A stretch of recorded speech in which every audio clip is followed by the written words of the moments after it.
Бүгінгі видеода біз сіздерге Оңтүстік Кореяның ең танымал актерлерінің бірі Ан Йон Сок туралы әңгімелейтін боламыз. Ан Йон Сок 1984 жылдың 11 сәуірінде Сеулде дүниеге келді. Жастайынан актерлік өнерге қызығушылық танытқан, ол Сэджон университетінде кино факультетінде оқыды. Әрқашан өнерге жақын болған жас жігіттің арманы өнер әлемінде өз орнын табу еді.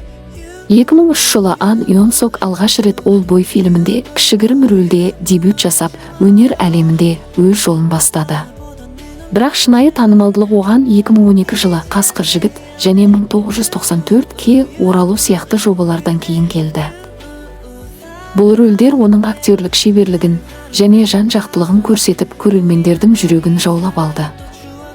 Ан Йон Сок рөлге кірісер алдында оның кейіпкерінің психологиясын терең зерттейді. Ол кейіпкердің мінез құлқын, мотивациясын, өткен өмірін және ішкі күйін түсіну үшін сценарийді мұқият оқиды. Бұл оның рөлді шынайы және сенімді түрде ойнауына мүмкіндік береді. Ол сценарийді бірнеше рет оқып, өз кейіпкерінің әрбір сөзін, әрекетін және ойларын жақсы түсіну үшін оны терең талдайды. Әрбір диалог немесе сахна үшін өзіндік дайындық жүргізеді.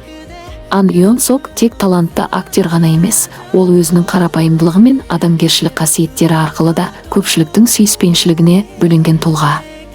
Оның әрбір рөлі жаңа биікке көтеріліп, көрермендерге ерекше әсер қалдырады. Ан Йон Соктың рөлдері әртүрлі жанрларда болды.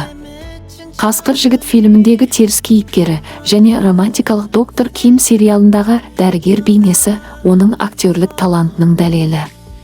Сондай-ақ Мистер Саншайн тарихи драмасында да керемет рөл сомдады. Егер видеомыз ұнады деп ойласаңыз, лайк басып пікір қалдырыңыз. Арнамызға жазылыңыз және келесі видеода қандай актер туралы білгіңіз келетінін жазыңыз. Көріскенше.